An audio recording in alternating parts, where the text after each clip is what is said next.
Alright, I need to make a couple more egg boxes.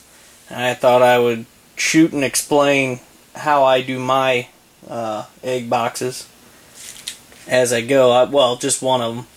And, well, for one, I like to use the 1-to-1 on weight ratio. So, I weigh the vermiculite, and then I weigh the water, and I try to get them to measure out the same. And that is the ratio that I use. So I normally get my box. These are my typical egg boxes for clutches that I'm expecting to be smaller. And I'll go ahead and set that on the scale. Turn on the scale. And that normally zeroes out the scale. So once that's zeroed out, hopefully you can see that it's zeroed out, I take it off and that gives me my negative. So I know that's 150 grams, but that shouldn't matter as you go along. And then I just use a cup. I have a pre-filled container. I have a big bag of vermiculite, but I don't normally keep them in these smaller containers, a little easier to deal with. So basically I just fill up my the egg box I'm going to be using. And I normally keep tapping my scale just so it doesn't reset on its own. But I'll fill up my egg box with the amount of vermiculite that I think it should be at. And this is something I just eyeball. And I think, oh, okay, that's enough vermiculite, and, you know, just enough so that there's enough vermiculite that it'll hold a lot of moisture, and but not too much so as the eggs don't touch the top of the lid, or the bottom of the lid, however you look at it. So there you go. That's about how much.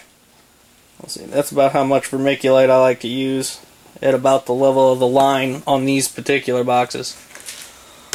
So I'll put that down, and that comes out to 300 grams.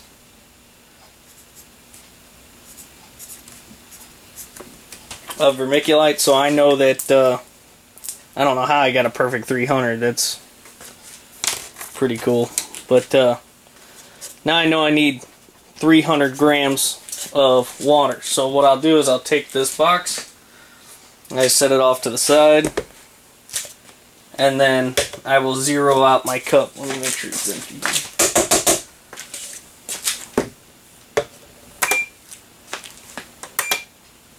So I just zeroed out my cup. I got the cup sitting on the scale. Cup sitting on the scale. Scale zeroed out. Then I take the cup, fill it up with water, and see where that puts us at.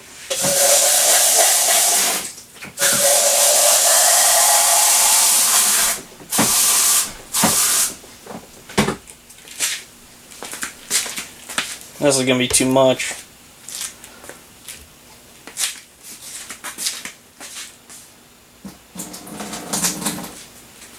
It doesn't have to be an exact science, but I do like the water to be a little lower than the vermiculite weight.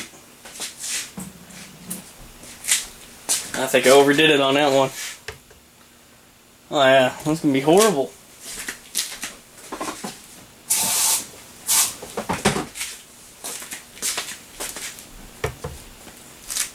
Oh, there you go. Perfect 300. Alright. Actually, it looks like there's enough vermiculite left in the container that I'm storing it in to make another box just out of that.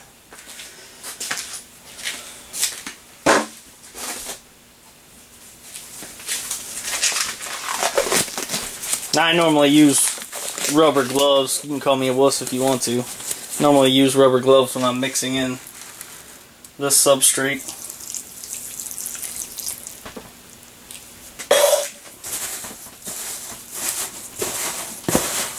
And the 1-to-1 ratio seems to be what a lot of people use.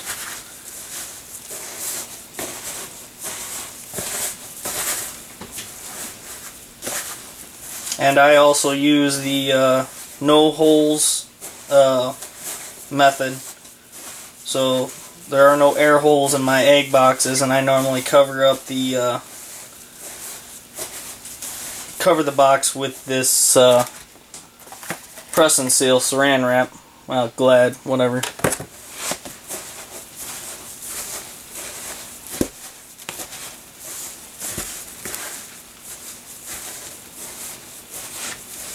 I mix this stuff up real well.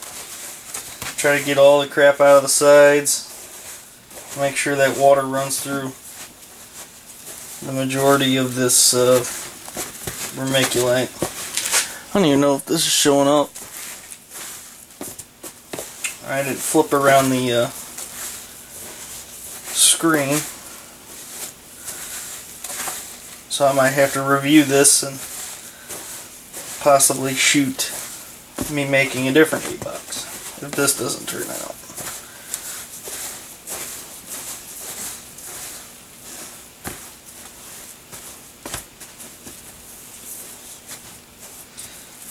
Alright, so when you make up your vermiculite, it should clump real easy and come apart real easy. So you get your clumps, and it should just fall apart just like that, real easy. That's the way I like it.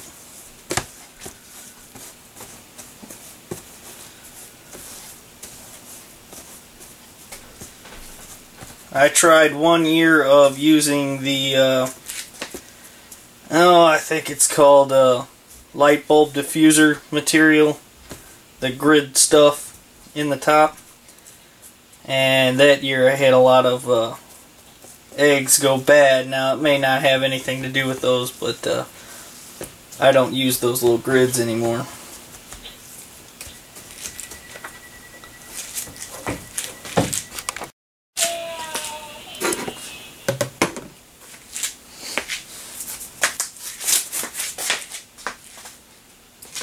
Alright, so at this point, I just take my press and seal, put it the length of the box like that,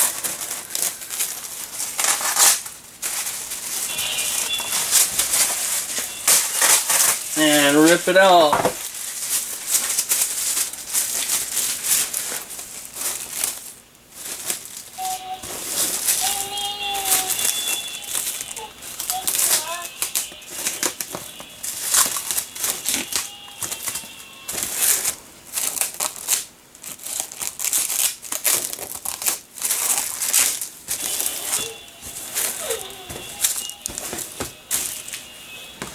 Get my lid, and boom, that's an egg box. And I normally start making my egg boxes once I have my pre-lay sheds, and I stick my boxes in the incubator and get them up to temperature. And that's it. Thanks for watching.